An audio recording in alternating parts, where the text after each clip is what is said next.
Салям алейкум. В ефірі Прайм на телеканалі АТР. Мене звати Айдер Муждабаєв. І сьогодні, напевно, найочікуваніший наш гість. Бо ми все, що тут обговоримо, стосується війни. І нещодавно буквально був створений окремий кримсько-татарський батальйон імені Намана Челебіджіхана. І сьогодні у нас в гостях, відповідно, в прямому етері телеканалу АТР, генеральний директор телеканалу АТР і одночасно командир цього, вже я підкреслюю, окремого підрозділу, окремого батальйону. Це досить великий підрозділ Збройних сил України в складі ТРО Збройних сил України. Я, пане командире, все правильно сказав? Да, все правильно, только это новостворенное, а до этого все-таки это был ДФТГ. А до ДФТГ все-таки это был батальон Намана Челебіджіхана, который был на блокаде Крыма, да, с 15 года, а потом ДФТГ после 24 лютого. И получается, в марте мы уже зарегистрировали ДФТГ, и уже вот это ДФТГ переформатировалось уже потом в роту в составе 251 батальона имени Намана Челебіджіхана. Именно рота была Намана Челебіджіхана. Это крымские татары, это украинцы с Крыма, это те, которые вот были с нами все вместе с 15 года. И сейчас мы уже сейчас присутствуем, при том, что наконец-таки мы пришли к тому, что мы 9 лет просили, чтобы нам все-таки дали створить вот собственный батальйон, собственний підрозділ, який був... Тобто фактично це продовження блокади Криму, яка почалася в 2015 році, як ми всі пам'ятаємо, 20 вересня. Ось, до речі, скоро буде річниця чергова блокади, і там фактично сформувалося ядро, майбутній костяк батальйону, який зараз вже можна повністю, абсолютно відповідально назвати батальйоном Збройних сил України. С 26 августа, да. Уже мы фактически, получается, в составе батальона находимся. И вот сейчас вот как раз... Не в составе, а сами батальон. Не, мы батальон, да. Я, получается, нахожусь сейчас в составе батальона, потому что, получается, все остальные еще в плане перемещения, только они должны все туда передвинуться, потому что так не бывает, что все разом собираються в одному батальйоні. Ну, це як відбувалося? Давай спочатку розповідати нашим глядачам, які нас дивляться і в тимчасово окупованому Криму, і за кордоном. Це буде дуже цікаво тим людям, які донатять з різних країн, і з України на потреби підрозділу, тепер вже окремого кримсько-татарського кримського батальйону імені Намана Челебіджіхана. Це вже офіційно підтверджено, і командуванням Збройних сил затверджено відповідними рішеннями, наказами. Починалося все з блокади, це ще умовно, в лапках, мирний час. Насправді війна вже тривала, і це теж було частиною війни, блокади я маю на увазі. А тепер це окремий підрозділ, а шлях до того почався бойовий шлях кримського підрозділу імені Намана Челебіджіхана в складі 251-го батальйону ТРО Київського. Так? Почався фактично в Бахмуті. Звідки от сьогодні щойно прийшли новини такі, що там Костянтинівка, я теж там був, і, до речі, пам'ятаю той ринок, вони потрапили, вгатили просто по ринку під час робочого дня, там мирні люди постраждали. Це ж та місцевість, де ви були, яку ви знаєте, і де ви провели навесні там багато часу і воювали там, просто розкажи про той період. Бо до першого бою це все одно дуже умовно можна назвати там військовою частиною. Ось перші бої, все, що з цим пов'язано. Про 251 батальон лучше будет говорить сам командир 251 батальона. Он есть еще сейчас, слава богу, живой-здоровый, так что нужно у него интервью взять. Я могу говорить за роту РВП. Я не знаю, там, где Константиновский рынок был, наверное, где-то там рынок был. Но Константиновку бомбили постоянно. А Часик, конечно, Часик вообще подвергался ежедневным бомбежкам. Часов Яр. Часов Яр, да. А про Бахмут вообще и говорить нечего. Крымские татары воевали честно, достойно. Те, которые есть, это не только моя рота, там еще есть Вильдар Шукурджиев. Вы тоже там были? Да, конечно. Мало того, мы когда заходили в первый день, очень-очень интересный такой был, тоже исторический такой факт. Мы заезжали, Кулибин, я, и вот Сиран был тогда, или Гулик, я уже не помню. и Нацгвардия. И в Нацгвардии так оказалось, что в Нацгвардии был парень, сейчас он уже, к сожалению, погиб, достойно погиб, парень, который нам показывал позиции. То есть все равно Бахмут, ну, я не знаю, как можно подготовиться к таким городским боям. Наверное, где-то, можно и подготовиться, но я хочу сказать, что вот этот вот молодой мальчик, крымский татарин, который нам фактически, нас ввел в курс дела там, вот, и с Нацгвардией. Мы ротировали Нацгвардию, получается, и Нацгвардия так удивительным образом сказала: вы кто? Мы говорим: вот ТРО, это такой-то. Они говорят: мы здесь ждем спецназ. Говорят: вы что, спецназ? Это вот очень... А ви взагалі вперше потрапили на Не, мы уже были в определенных так боях, которые до Бахмута был, и поэтому мы более-менее еще порох нюхали. Но такого, то, что было в Бахмуте, конечно, никто из нас никогда не переживал, и поэтому все те, кто там были, они понимают, о чем я говорю. Это специфически. Це правда схоже на Сталінград, якесь кіно з радянського? Наверное, да, я не был в Сталинграде, но, наверное, что-то похожее есть. Это руины. Абсолютно полуразрушенный город, да. У меня, конечно, жители меня очень сильно тоже интересно сдивували, вот так вот удивили, потому что бабулька одна была, которая там вот, там дома, такие полуразрушенные, но дома есть и целые, более-менее целые. Тогда в тот момент были. И получается, одна бабулька, она вот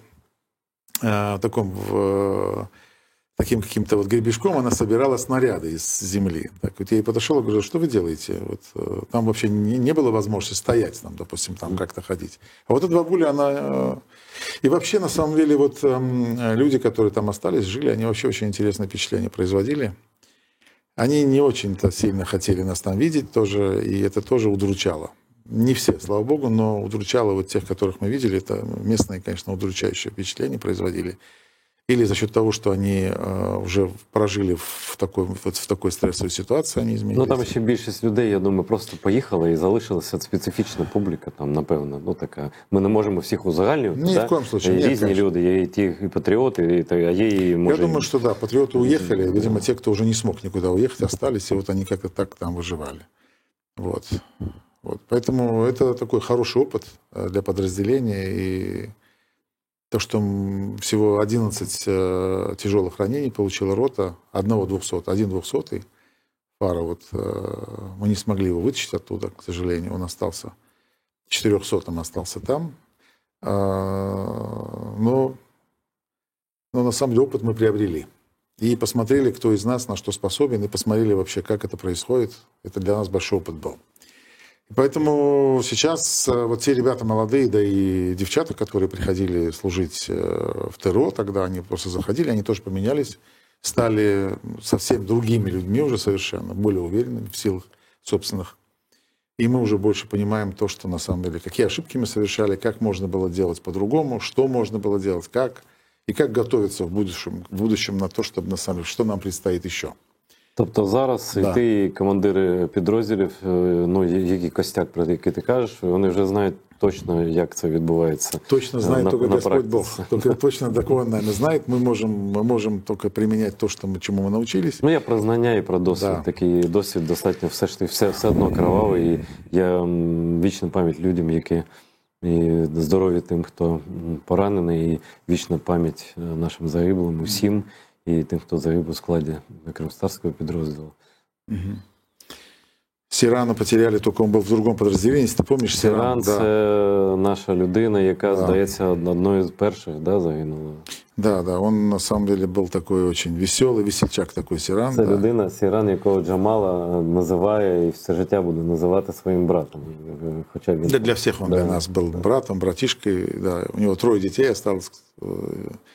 Вот самый веселый, наверное, из нас был, самый такой хохмачий, самый на любую ситуацию у него была какая-то или скороговорка какая-то, или какая-то такая штука с юмором, которая позволяла всем, в принципе, не быть угрюмыми такими. Скажи, а ти кажеш 400-й, це те, що ми не змогли забрати? Конечно, да.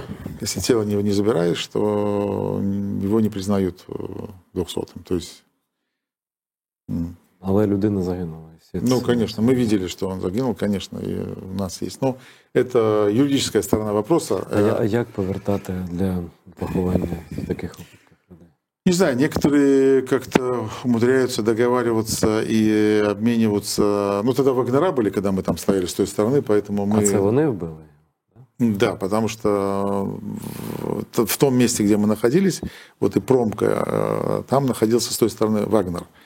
Но то, что мы видели, это там на самом деле смешанные части были, поэтому с другой стороны, это Фара не один такой, который там остался и которого мы не смогли забрать. Таких много ребят.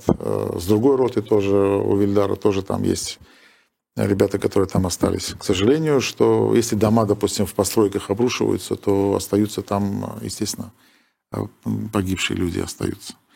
Я надіюсь, що є якісь процедури обміну. Я читав про це. Да, що може наш герой повернутися, і ми зможемо віддати їм належне, як ми віддали Сірану належне, коли його поховали в Києві. Нет, Сирана вытащили, и Сирана тащили ребята подразделения, вытащили его.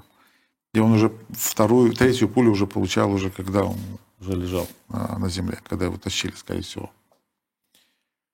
Но это реальность, это война.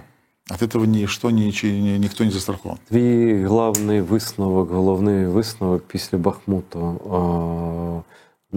Думки, коли вийшли з Бахмуту, то твої плани були саме в тому, щоб добитися того, щоб був великий підрозділ, причому це рота вогневої підтримки, там є своя специфіка, так?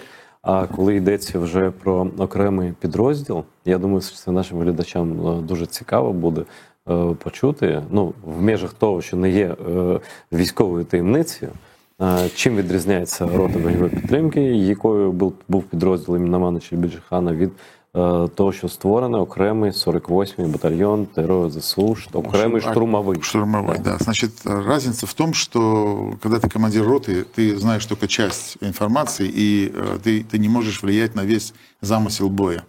Когда ты уже командир батальона, то ты на самом деле можешь брать целый участок фронта, или, если это возможно, или как минимум участвовать в общем замысле того, что происходит. Это раз. Второе. Почему именно крымские татар, которые там тут дисперсно разбросаны, и те, которые служат, что важно, что мы соберемся все в одном месте, как можно больше. Плюс мы говорим о тех крымских татарах и тех граждан Украины с Крыма, которые по той причине выехали с территории Украины или находятся где-то здесь, но почему-то не принимают участие. Знаешь, какие у них отговорки обычно есть на этот счет? Как великий Джохар Дудаев говорил, помнишь, говорит, у мужчины есть там 300 или там 200 способов, он говорит, оправдания собственной трусости. И вот одно из оправданий собственной трусости это то, что мы будем сейчас служить в каком-то подразделении, там вот мой сын пойдет, допустим, куда-то служить в какое-то подразделение, родители говорят, и там, допустим, там не соблюдаются там те вещи, мало того, там может быть какая-то там дискриминация, и почему там мой сын будет один, там, а где все остальные. В общем, всегда были какие-то отговорки. И вот там еще такая отговорка, знаешь, такая, которая меня всегда бесила, там вот не наша война, вот некоторые говорили, там, вот, допустим, особенно такие вот куда-то верующие в какую-то такую, в свой какой-то ислам, который, да, они говорят, это не наша война, мол, два христианских народа борются, сражаются, а мы как бы должны, как мусульмане, остаться в стороне. Это меня бесит, да? Меня бесит страшно эта история. Я не чув такого, да. Есть. Это одна из форм оправдания собственной трусости, и я так ее называю. Це просто, знаєш, це просто люди таким чином відмовляються і вигадують собі насправді. Да. Ну, оправдания, видишь, какие такие вот филигранные, какие оправдания себе находят, да. На то, что на самом деле 65-я статья Конституции в этой стране, она одна для всех, и каждый ее должен выполнять, то есть здесь не должно быть исключений. Здесь важно, чтобы мы были все вместе, и мы были внутри армии Украины для того, чтобы на самом деле как бы мы своим примером показывали всем остальным, как можно освобождать Крым.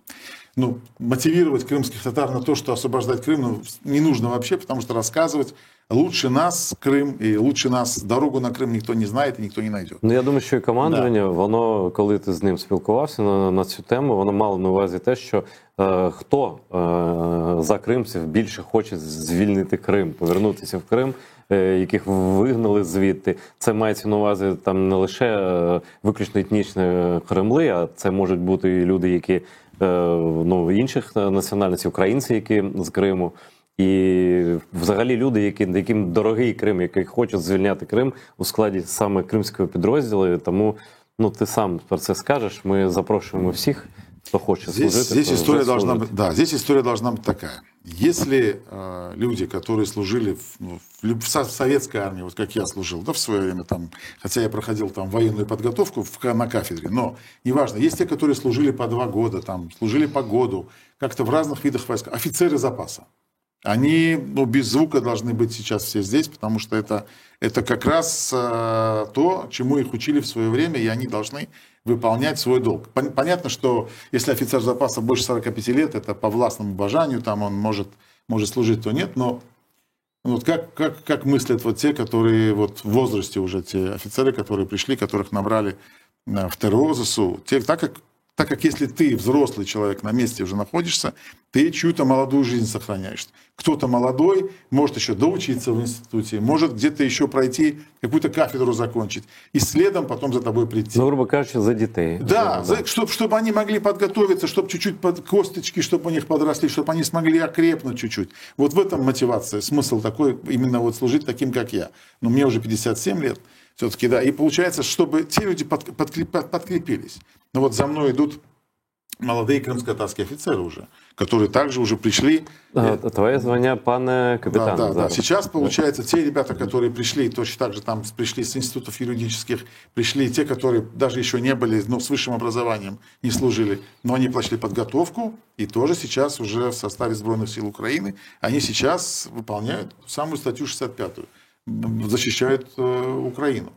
И это к тому, что эта молодая поросль завтра глобально, она должна зайти в Крым и встать вот той силой, в том числе и военной, которая будет в будущем защищать Крим від всевозможних нападків нашого. Ну, крім того, знаєте, я що хочу додати, що формується ж зараз іще і такий кадровий майбутній резерв Криму, там і для прокуратури, для силових структур, для СБУ, для будь-яких структур владних, і в першу чергу, я думаю, да я просто певен, розглядатимуть кандидатури тих людей, які брали участь у війні. Це буде точно пріоритетно. І люди, які пішли служити зараз, і в тому числі і на батальйоні імені Намана Челебіджихана, і дівчата є, і хлопці, і, до речі, багато молодих людей, які бачать своє майбутнє в Криму. Не просто так, знаєш, як от ми там, типу, вже не молоді, а люди, у яких там будуть і діти, і вже, я знаю, весілля в батальйоні були.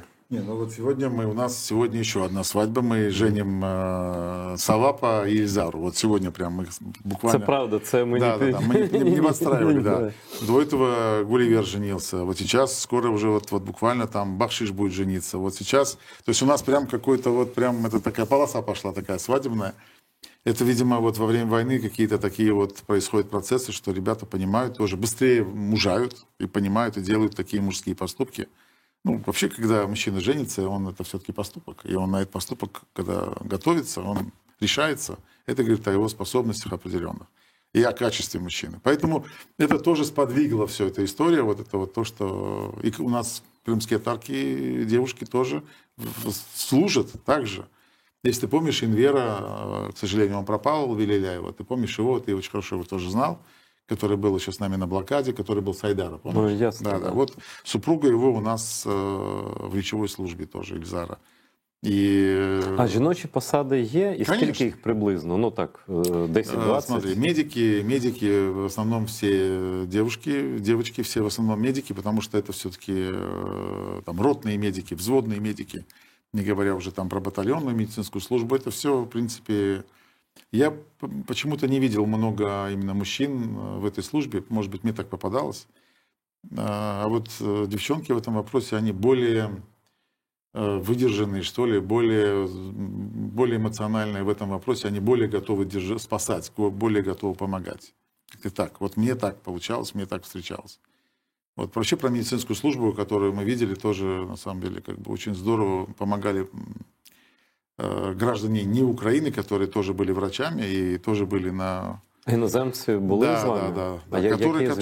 Которые именно помогали по медицине. Вообще, я хочу сказать, что Украине, вот нам, я именно хочу сказать отдельно. Давай на прикладі конкретно підрозділу, хто нам і звідки допомагає. Смотри, нам очень здорово помогли шведы. То есть очень здорово помогли ну, я вот могу сказать, что... Обладнанием... Да, конечно. Они помогли нам снайперскими винтовками, помогли оптическими прицелами, то есть, если мы говорим, помогли автомобилями.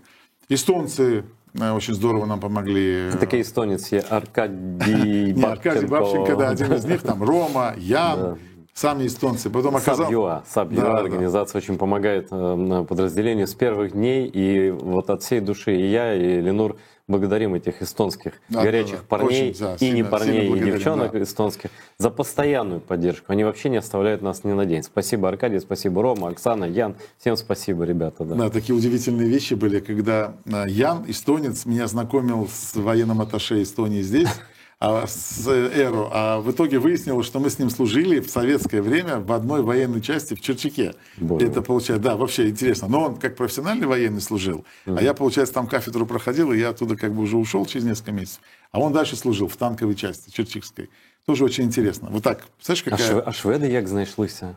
Шведы нашлись, так как они приехали, сказали, мы будем помогать. Вот и все, и помогают. Точно так же, как американцы, только в самом начале, после 24 лютого, мы здесь были на блокпостах, нам, даже не только англичане, кстати, американцы, еще шотландцы, оставляли просто вот медицинские рюкзаки, когда видели, что у нас нет медицины никакой. Да что у нас? Да ни у кого толком, в принципе, медицины тогда и не было. Вот. Вот так вот находились люди. Ну, тогда такое очень интересно было. Вообще друг другу помогали все, там, у кого-то гранатомет, у кого-то там что-то еще. І всі в каком-то такому там були в пориві.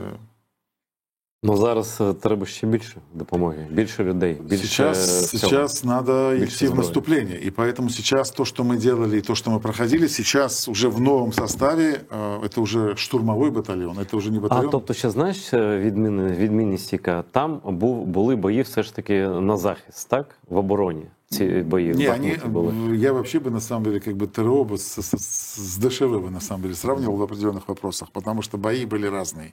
Поэтому я сейчас даже не буду говорить, какие бои і хто, як, на самом деле, как бы должен... Добре, це я неправильно сформулював. Дивись, по-іншому сформулюю.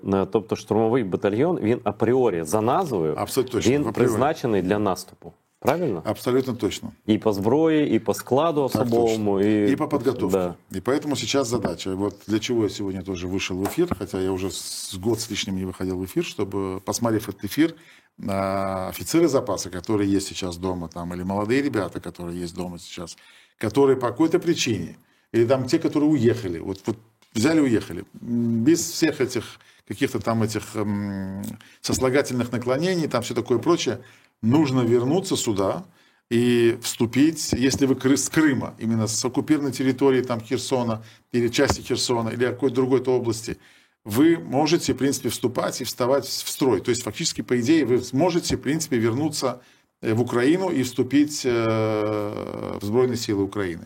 Если вам подойдет наше подразделение, ми з удовольствием вас приймемо. Ну, тут, може бути, я ще додам, і ти додаш про те, як це практично може відбуватися. Я розкажу, як це практично відбувається. То сенс такий, це значить, що кожна людина, яка вже служить в лавах Збройних сил України, якщо вона має бажання стати і є посада, ну це треба запросити і запитати в Ленура.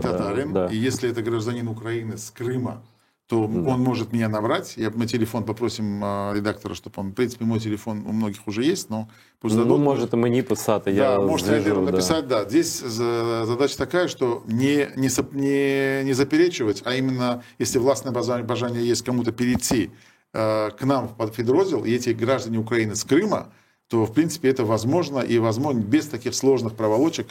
Хто зараз служить, розуміє, о чому я говорю. Тобто є розуміння командування, що це окремий підрозділ, по-своєму унікальний і призначений саме для звільнення Криму в перших рядах.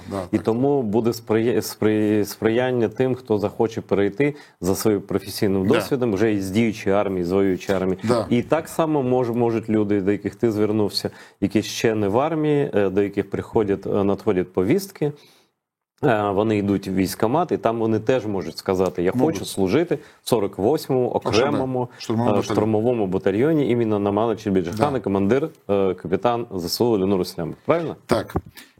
Что важно? Важно всем крымским татарам услышать сегодня, вот после сегодняшнего эфира, что, еще раз, те, которые уехали в Германию или куда-то еще уехали, вывезли семью. Тот такой момент был, когда нужно было спасать семьи. Ні, багато з Криму евакуювалося просто через треті країни. Абсолютно точно. У нас с Крыма потихонечку приезжают ребята, и через разные страны они заезжают и становятся в строй. Это сейчас как раз-таки происходит и происходило. Но я опять же хочу замотивировать вас, потому что когда мы вернемся в Крым, и даже это не мои слова, слова Мустафы Джемилева, со всех спросится, кто что делал. Кто что делал вот эти вот лихие вот эти вот годины, которые сейчас переживает Украина. А для вас, ну, для мужчин это вообще быть дома сейчас и не служить в армии, и не служить в ЗСУ сейчас это должно быть позорно.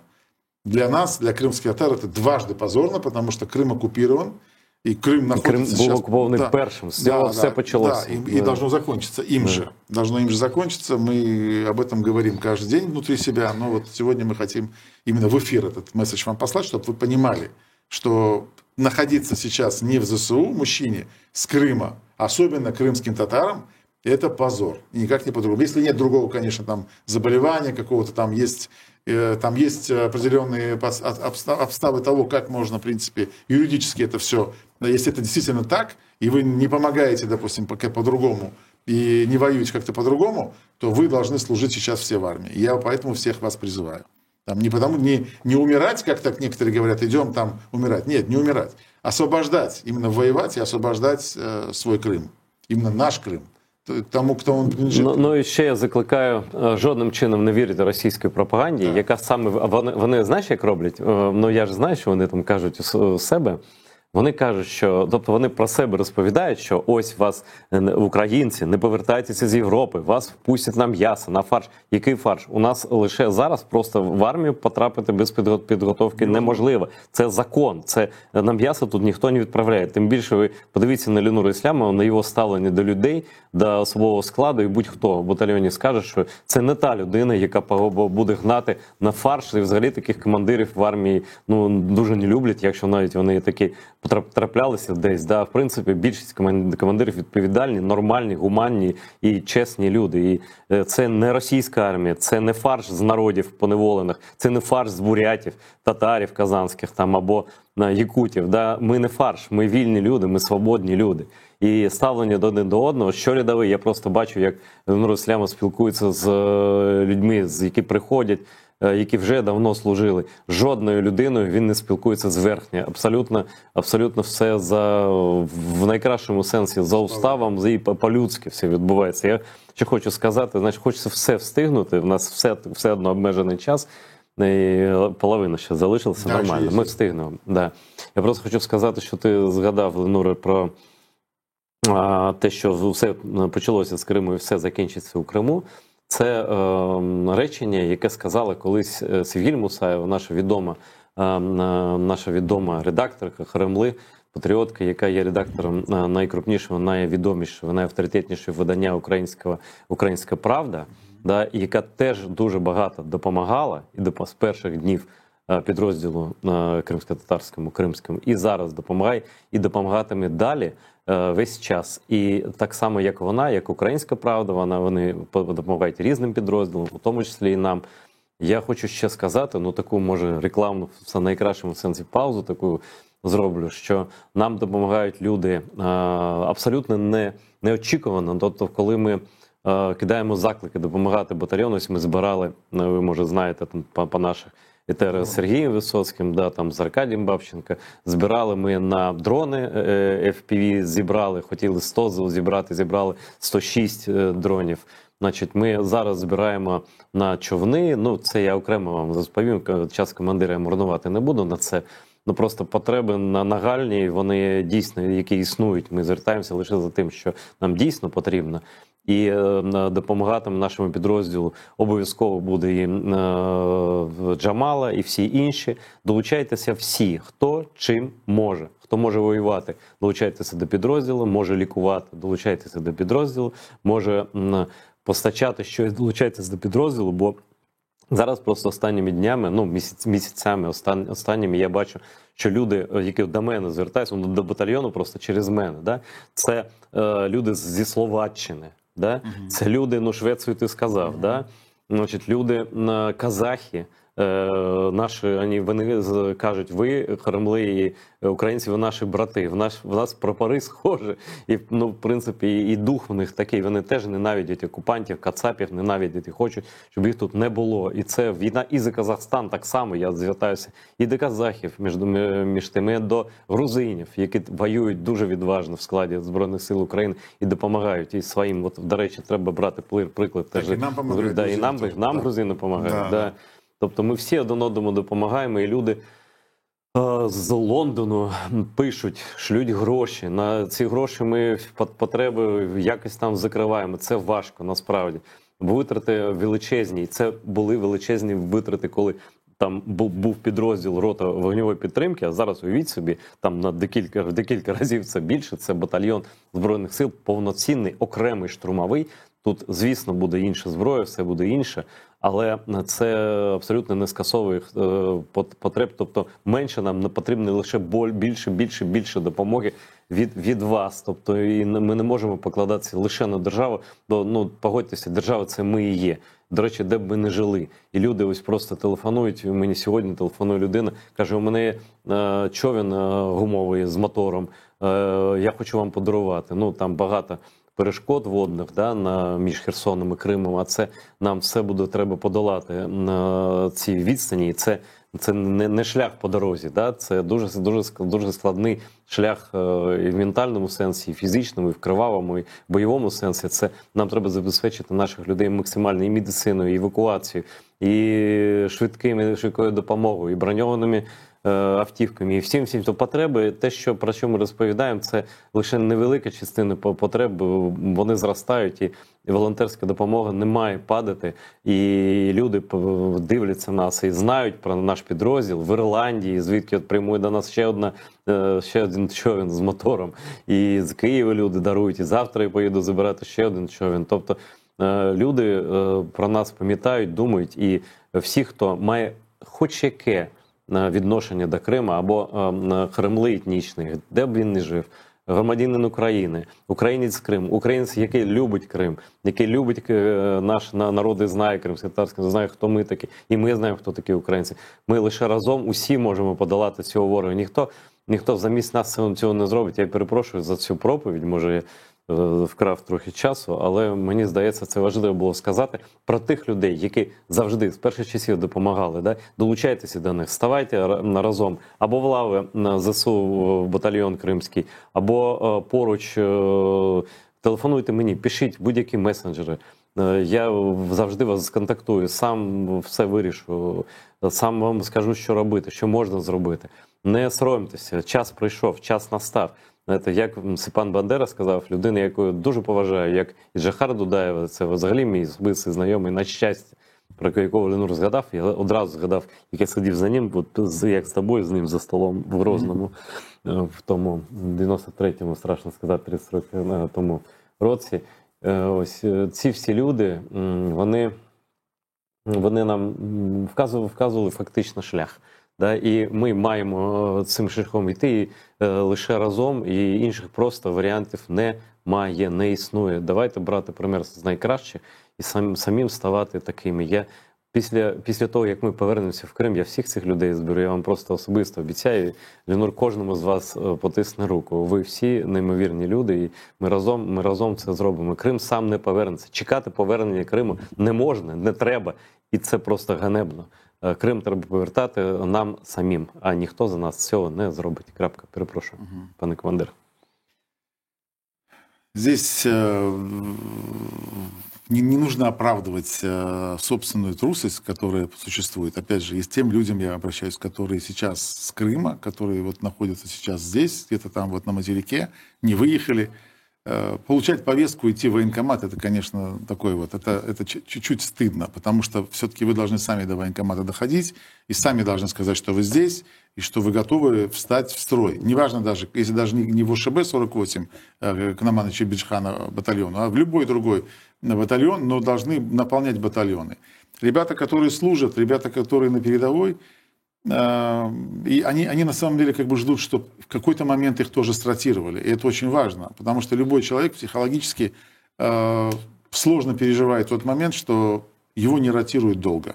Некоторые, конечно, я не буду говорить за всех, но большинство хотят, чтобы их стратировали, чтобы у них была возможность побыть с семьей, побыть дома. Поэтому, если вы дома, а вы с Крыма и не в Сбройных силах Украины еще до сих пор, вы должны это сделать, встать и пойти в строй. Ну, это должно быть стыдно для мужчин. Я надеюсь, что вам будет тоже так же стыдно, что вот сейчас меня вы послушаете и скажете, да, я должен это сделать, и я могу это сделать. Вот без пафоса, вот именно так же спокойно, вот как я сейчас сказал, каждый это должны сделать. И нет никакого оправдания. Ни молодая жена, ни какие-то там еще какие-то обязательства там в плане того, что вы один там или там что-то такое. Не надо, не придумывайте себе. Вот это очень важно. Я хочу еще, вот, пока возможность есть, на крымско-татарском языке уже скажу тогда тем крымским татарам, которые в Турции живут. Тарихымызда более çok şey oldu. Kırım'мен bağlı, Türkiye'мен bağlı, Rusya'мен bağlı. Doğru, там savaşlar, farklı savaşlar oldu, doğru. Ama da вот Kırım Tatarlar, sürgünlükte geçken Kırım Tatarlar, bu kadar kıyınçıklardan çıkan Kırım Tatarlar, şınçık hepsi mında olmak gerek. Nege ki biz vatanımız, biz vatanımız, bizim vatanımız bu. Vatanımız biz. Kimsege başka bu vatan geleceği yoktur. Bizden başka. Biz özümüz mecburmuz. Biz mutlaka biz özümüz onu kolumuzga almak gerekmiz. Nas kolumuzga alırıq, biz savaşta olmasak. Nas bizge Ukraynisler bakacaklar, yarın derler siz nas milletsiniz, biz böyle vaziyette kalganımızda siz Türkiye'de oldunuz, Türkiye'ye kaçtınız, Türkiye'de tam oturup durasınız. Siz mında olmak gereksiniz. Çokları 10 milyon değiller, 5 milyon değiller Türkiye'de Kırım Tatarlar var. Askerlikte çok Kırım Tatarlar уже bulunan soyları var. Neredesiniz? Geliniz buna şimdi bu vaziyetlerde yanımızda durunuz, arkadaş olarak. Bizden beraber. Ben anlayayım çok, sizde de çok işleriniz var. Ukrayna birazcık başka çette görünüp duruyor Türkiye'den. Ama da Kırım Tatarlarga çette olmamak şınçık olmay. Siz bizden beraber olmak gereksiniz. Bu yaşlarla beraber olmak gereksiniz. Şınçık savaşta olgan yaşlarımızla beraber. Kızlar, Kırım Tatar kızlar, şınçık yaş kızlar mında kelgen söyler, уже тоже sürgünlükte olalar. Da bizim vatanımız ama da Kırım'dan asret kaldılar. Şınçık ular mında evleneler, mında akay tapalar, anlayayım ama da Kırımsız, asret, Kırımsız kaldılar olar. Kırım'da yaşamayırlar. Olmasa mında ballar, şınçık вот көрген баллары уже Киев'te, там Lvov'ta şınçık уже doğular ama da Kırım'da değil. Kırım'da değil, bu toprakların içinde değil. Bu kızların kaytarmak gerek. Уже yaşlarımız, ballarımız anda doğulmak gerek. Vatanımız anda. Allah'dan vergen vatanımız. Onun için sizge aytam. Kırım Tatarlarga, Türkiye'de olgan Kırım Tatarlarga, Ukrayna vatandaşlarga, Türkiye'ye gitken söylerga. Men bunu sevmeyeyim, bunu istemeyeyim, bunu bırakınız bu laflarını. Tam çok şey tapasınız. Ev kurgan baltası az barda kala, çok manalar var. Такой tapkan manalarınız. Betinizge bakınız, yüzünüzge bakınız. Aytınız özünüzge. Men korkam dediniz. Men korktum. Men korkakım dediniz. Olmasa korkak de olsanız, olmasa geliniz buraya bizden beraber olunuz. Başka lafım yok böyle. Bağışlarsınız böyle keskin sözlerini aytkan olsam ama da doğrusunu söylemek gerekedi sizge. Ne yapayım? Çok sağ olun. Так що чуть-чуть поговорив. Дякую за те, що ти звернувся до частини людей, які живуть у Туреччині. Деякі, може, живуть і поколіннями, і століттями вже живуть у Туреччині. І може хтось із них згадає про те, що він Харамли, не лише там в плані танців, або Искендер Кебабов. Чему ты кажешь Искендер Кебабов? Ну, потому что это же такое нарицательное такое слово, да, получилось, да. Потому что, когда, знаешь, как Искендер Кебаб, кушать свадьбу собирать или какой-то там, собираются многие. А когда в годину такую вот тяжелую, на самом деле, как бы всем собираться, это нужно мужество.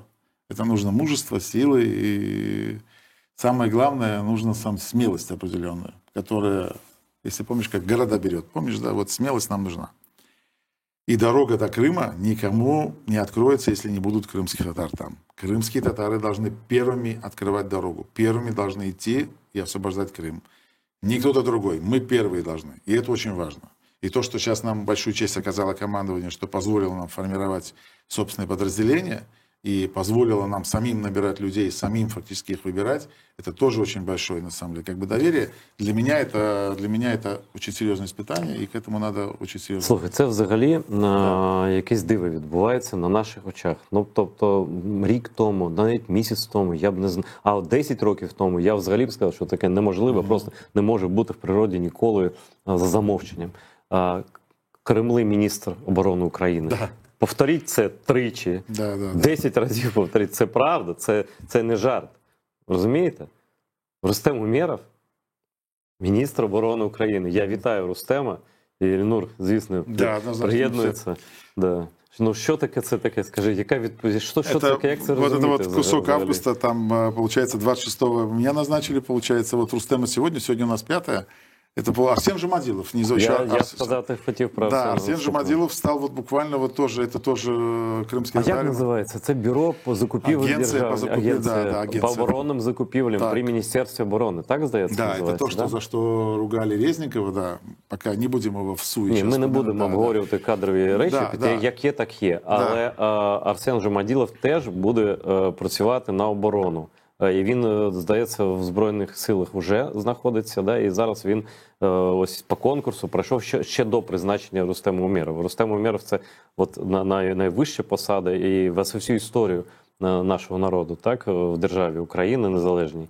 І зараз ось ці три конкретно Кремли, Ленур, Арсен і Рустем на посаді міністра, кожен на своєму напрямку, кожен в інтересах України, будуть працювати для повернення Криму.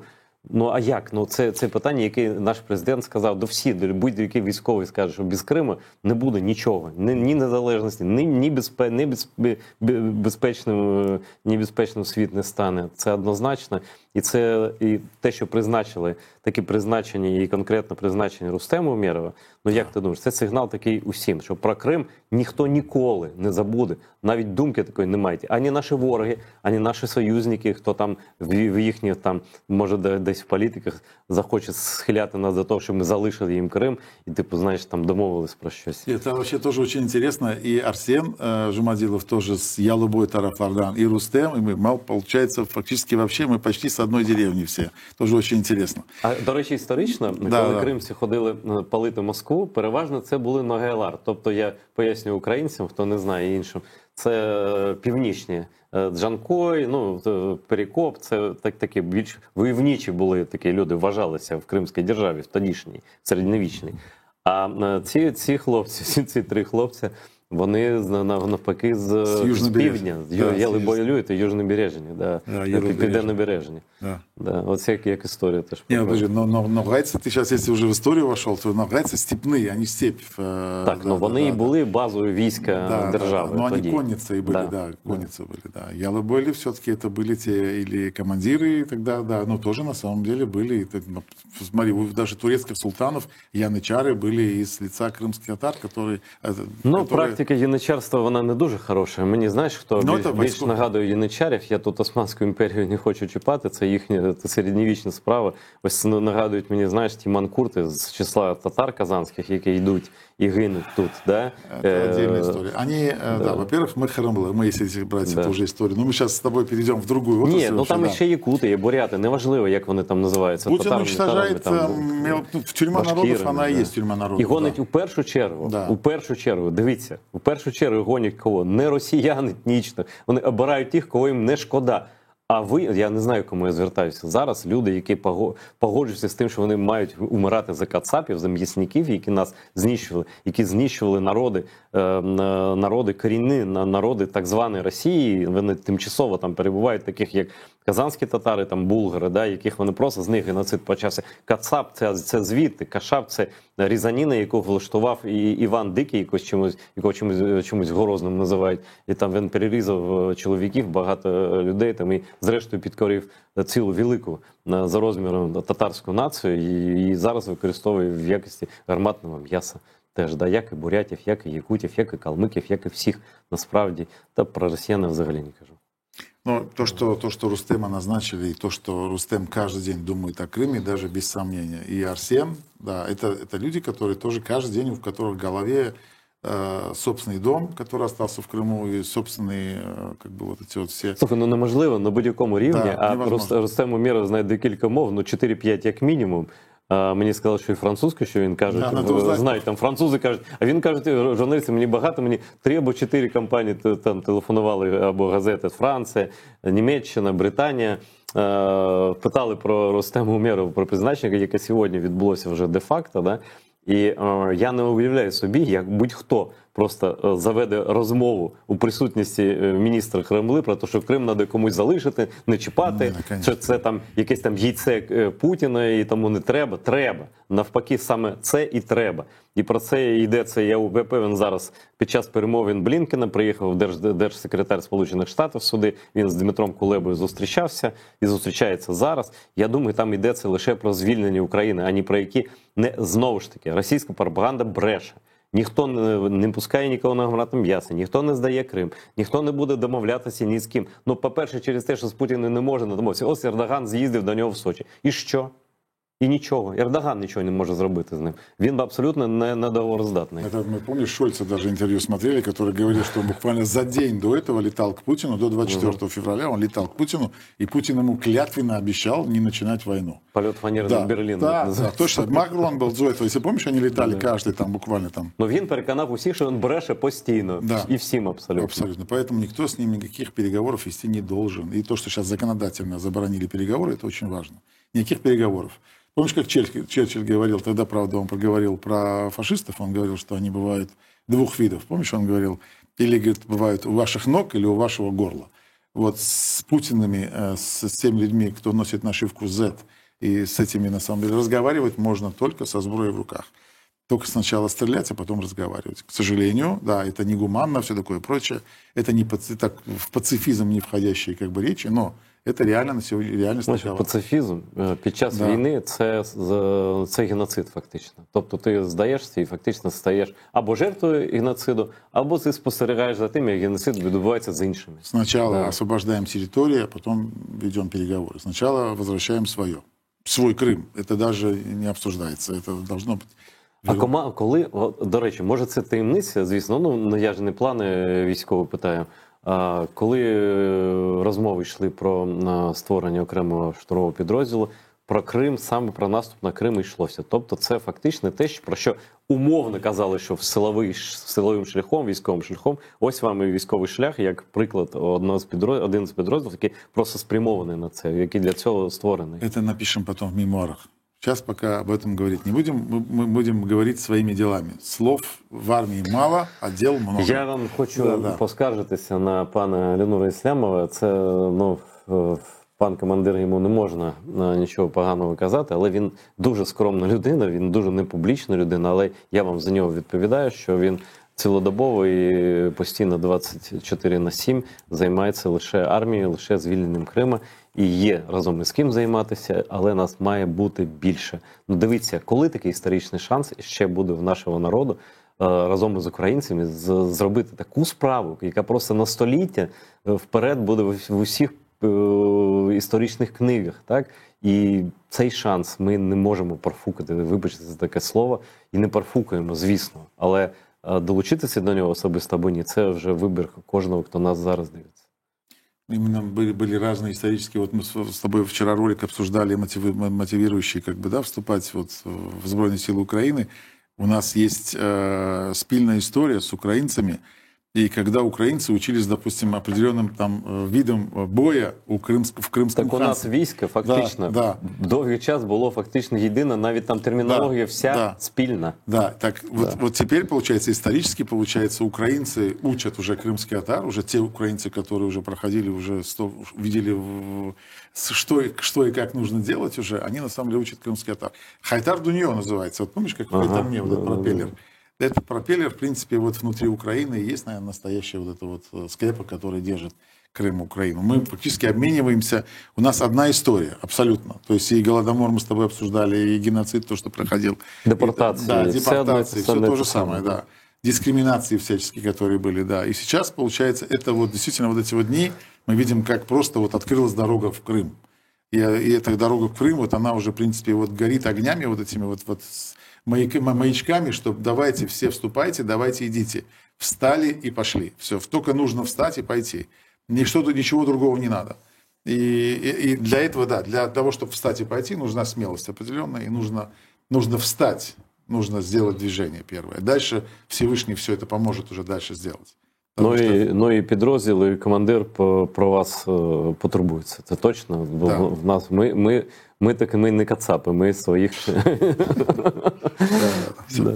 Да, знаєш, щось росіяни вміють. Наприклад, росіяни можуть так виразно доводити всім, які вони насправді, які вони люди, або точніше антилюди, як нарешті ми дожили до того часу ціною великих втрат своїх домів, втрат своєї батьківщини, і українці, і кримці.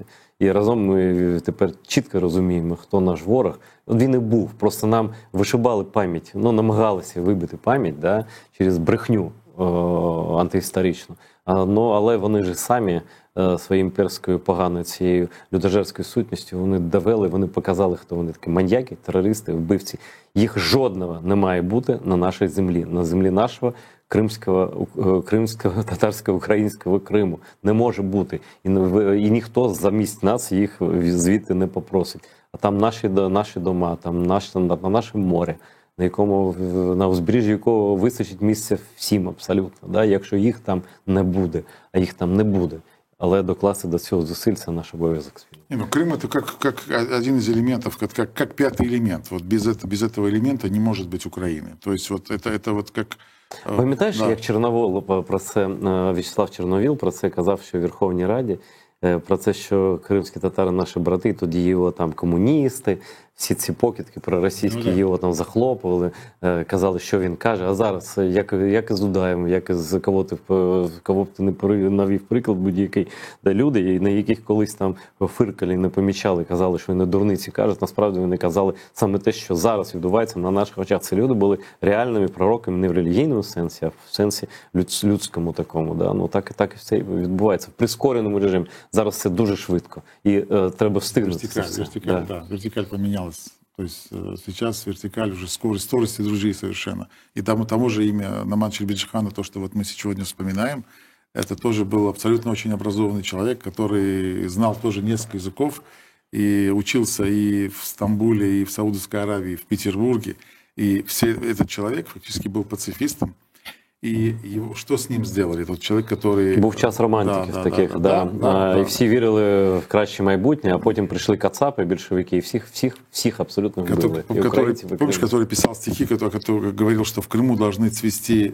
Это прекрасная декларация. Все цветы. Фактично, це декларація преамбули до Конституції Криму вільного, який мав створитися після розпаду Російської імперії. Что сделали вот с этим человеком, который говорил о многоцветии Крыма, как в многонациональном Крыме говорил. А в итоге что с ним сделали русские? Они его, во-первых, выкрали, во-вторых, убили, и в-третьих, еще сделали так, чтобы он нигде не был похоронен. Они его розкидали труп в море. Ну, фактично, зараз ми воюємо за гідність всіх людей, у тому числі Номана Челбеджихана, романтика, поета, автора гімну кримськотатарського народу, до речі, чудового. І вчений він, і муфтій був, і абсолютно... І перший председатель Курултаю кримський татар був, да. Перший президент нашого народу. І людина, яку ми всі пам'ять про яку ми зберігаємо, але він дійсно, в нього не було війська, а зараз військо є. Нет, у него было войско, но он его не двинул в бой. У него было 2000 войска, но он его не решился вводить в бой. Ну, я не он, да, я нет. Поэтому здесь сыграло именно то, что он понимал, наверное, о том, что это, к чему это приведет, и принял для себя решение сам принять смерть лютую, но не тех ребят. В итоге, я думаю, что много народов на это прошло. В итоге, естественно, всех тех солдат, которые там готовы были за него умереть, тоже переловили, тоже переубивали. Никакого смисла. Зрештою, репресували всіх. Або вбили, або депортували. І така сама історія відбулася з українцями, з козацтвом українським, з усім, кого вони підкорили силою, когось там підкупили, когось щось пообіцяли, і всіх нас зрештою обманули.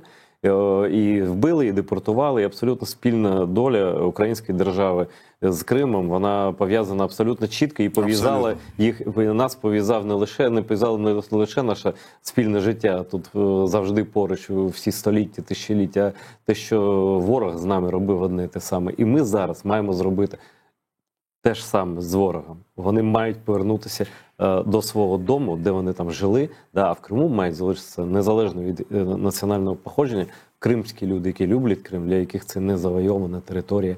А знаєш, до речі, ось про Пушкіна кажуть, що Пушкін в певних, він імперець був, погана людина, я не сперечаюся, але він же чесно, пам'ятаєш таку фразу в нього «Времен Очаковських і покоріння Криму». Тобто Путін, він видав їх, Крим був завойований, підкорений вогнем і мечем. Ніколи це не була руська. Тобто тоді навіть у Пушкіна, такого імперського придворного поета, не вистачало нахабності казати, що Крим це там Росії, все-таки підкорені народи. І все. Так само і вони і про Україну казали, і про всі інші землі, які про ту саму Бурятію, Калмикію, там Кавказ, те саме. Он же еще писал, что поднимаюсь в гору, держась за хвост татарской лошаденки, помнишь? Он, да, понимал на самом деле, как бы, что даже в гору подняться он не мог просто так, пока, чтобы кто-то его не сопроводил тогда. Здесь Крым, конечно, испытал на себе русский мир в полной мере. И уже хватит. Уже на сегодняшний день надо все заканчивать. Це вимагає помсти. За наші цвинтари, могили, не те, що пошкоджені, а знищені вони були всі, абсолютно. Да? За нашу честь, за наших батьків, за наших бабусь, дідусів, які приїхали і померли майже одразу. Як хто приїхав ще з депортації. Вони не дуже багато. Мої там прабатьки, вони не дуже багато там пожили. Більшість людей, вони, якби депортація не лікує. Да? А лікує, насправді, лише правда. І правда зараз вона в тому, що росіяни не мають бути хазяївами нашої землі. Вони самі, до речі, це розуміють. Але вони ж нічого не вміють робити, навіть вчасно втікати. Такі люди, такі пригальмовані, тормоза. Ми їм допоможемо, я думаю, прийняти правильне рішення. Мы сегодня с тобой переговорили, столько сказали, объяснили, и я думаю, что те люди, которые нас сегодня видели, слышали, они уже понимают, что настал час, уже пора. Пора гнать русский мир з Крима. Слушай, от у нас залишається там 3 хвилини, навіть менше. А яким ти бачиш Крим? Не те, що там я зараз ні про державний устрій, ні про що, це все зрозуміло, так? Корінний народ і тощо. А яким ти Крим бачиш, як Крим? Ось, як це буде виглядати? Ты мой Крым имеешь в виду? Я хочу вот домой, потом вот как вернемся, выключить телефон вообще, просто выключить и побыть все с родителями, потому что я родителей не вижу уже столько лет. Я не вижу семью свою столько лет, вот так. И поэтому для меня Крым это вот просто вот прийти домой и уткнуться вот в стену моего дома. Вот я хочу в родник, выпить с родника, который дедушка мой построил. Я хочу пойти к дедушке на могилу. Я очень скучаю по нему, потому что это... Вот я хочу то, что меня связывает с этим домом. Я хочу песок, я хочу море, хочу камни с моря, хочу вот покидать, хочу море. Я хочу домой. Это нормально. И таких каждый вот снов я вижу все больше и больше. Я же говорил тебе когда-то, что я видел, как я буду заходить в Крым. Это был вещий сон, и причем я здесь уже на материке уже со многими когда говорил, многие этот сон видели в разной интерпретации, но именно такой Крым, именно такой. Поэтому у нас есть, как мы видим свой освобожденный Крым, мы его видим. Поэтому у каждого из нас, если спросить, у каждого он есть. Я надеюсь, что мы не только его будем во сне видеть, во снах своих, но и наяву мы тоже его увидим. Я хочу повернутися на Топчан, який пережив депортацію. Фактично він там зроблений був в Узбекистані. Топчан поклали наприкінці 80-х років, поклали в контейнер, як все перевозили. Да? І мої родичі, не буду казати де, він стоїть, на мене чекає не тільки на мене, а більше навіть, напевно, на мою доньку. У мене є фото за рік, за півтори роки там, до початку війни, 14-му. Вони там діти сидять, зараз вони вже дорослі, і її брата назвали на мою честь Айдером, і її я назвав на честь моєї прабабусі Інаєт, яку депортували з дітьми. Вони на нас чекають. У нас не залишилося часу, Ірина Рудимович. Давайте прощатися. Ви все сказали? Що я все сказав. Будем делами рассказывать. Слов меньше, дел больше. Крим, Сербія, Столоджах. Крим буде звільнено, Крим – це Україна. Долучається до лав окремого штурмового кримського батальйону імені Намала Челебіджихана Збройних сил України. Це велика честь навіть казати ці слова для нас усіх. Разом до перемоги.